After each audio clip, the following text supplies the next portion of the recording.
Huyendo de la guerra franco-prusiana como otros alsacianos, a mediados del siglo XIX llegó a Barcelona con 21 años Luis Moritz Trautmann. Empezó a trabajar en la fábrica de cerveza que su paisano Ernesto Ganivet tenía en la calle Arc de Cirés 2. Viendo las posibilidades del negocio, Luis Moritz se asoció con Celestino Zinsfoman para comprarle la cervecera a su patrón. El negocio iba como un tiro, tanto que quisieron expandirse comprando la fábrica de cerveza del Portal de Santa Madrona de Joan Maurer, muy bien situada en el ramo cervecero.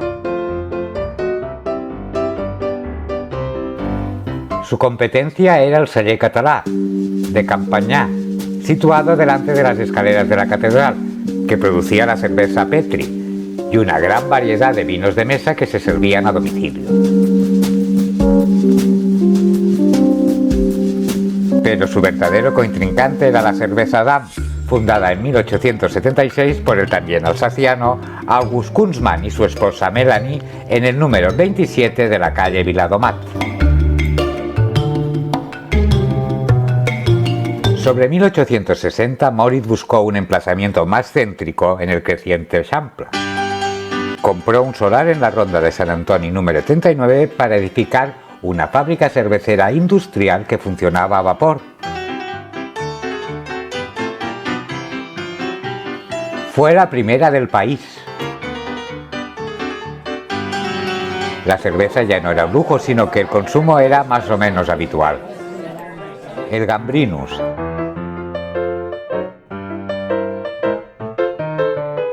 y la cervecería Múnich eran muy populares.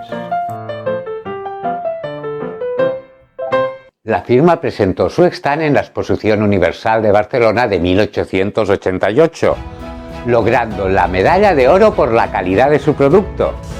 Su prestigio subió como la espuma de su cerveza. La fábrica fue arrendada por el también alsaciano Ernest Petri.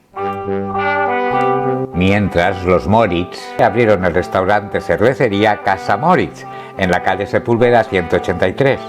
Sus buenos precios y su fantástico jardín interior atraían a mucha clientela. Se organizaban reuniones de negocios, bodas, banquetes y comuniones. Los pioneros del Fútbol Club Barcelona eligieron el establecimiento como sede social a principios del siglo XX.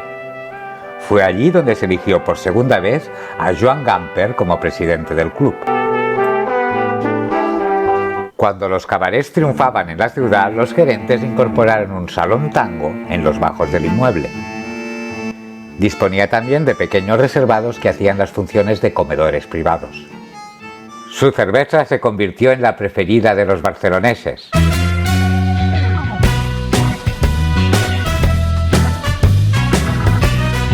A principios de 1920, al morir el fundador, Casa Moritz cerró sus puertas para reabrir como bar-restaurante La Patria. Sus hijos convirtieron la empresa en una sociedad anónima, Fábrica de Cervezas Moritz S.A., y abrieron una gran fábrica en el barrio de Sant Antoni.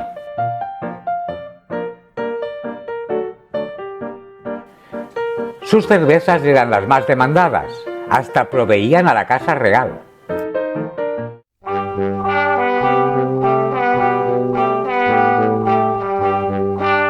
Junto con Damm, presentaron en la Exposición Internacional de 1929 un stand, un bar de degustaciones con el nombre de Cervezas Catalanas.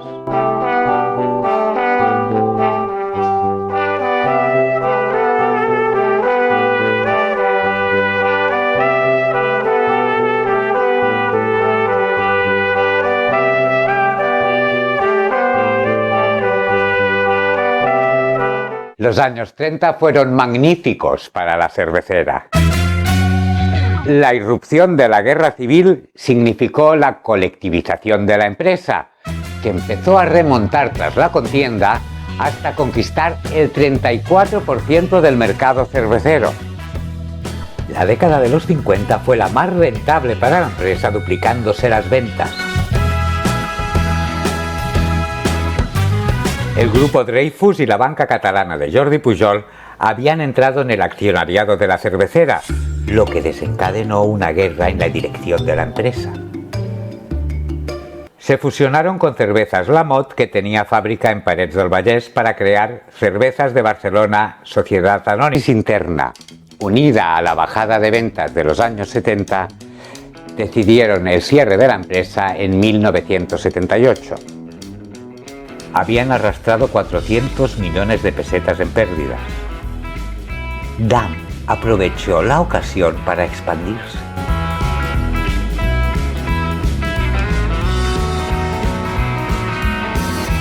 La familia recompró la marca para refundar la empresa en 2004.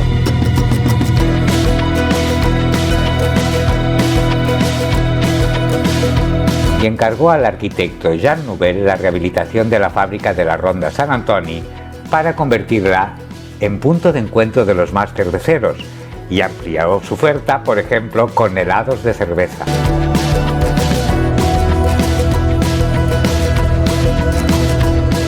Y se remodeló el popular Bar Velódromo de la calle Muntaner, que los Moritz habían comprado al jubilarse su propietario.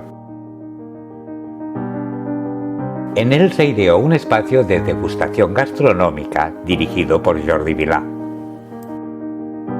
También abrió el espacio El Trescents del Born, donde, para la elaboración de su cerveza, no utilizaba extracto de lúpulo, sino la infusión de sus flores en agua Font d'Or del Montseny, propiedad de Vichy Catalán. Actualmente la cervecera pertenece a la sociedad zaragozana Ágora, liderada por la familia Roerich, descendiente del fundador. La fábrica La Zaragozana Sociedad Anónima, que también produce la marca Ámbar, elabora la cerveza para Moritz y desde allí se distribuye al mundo. En los últimos años ha ido perdiendo mercado y se ha tenido que inyectar más de 28 millones de euros para hacer frente a sus números rojos. Esperamos tener Moritz por muchos años.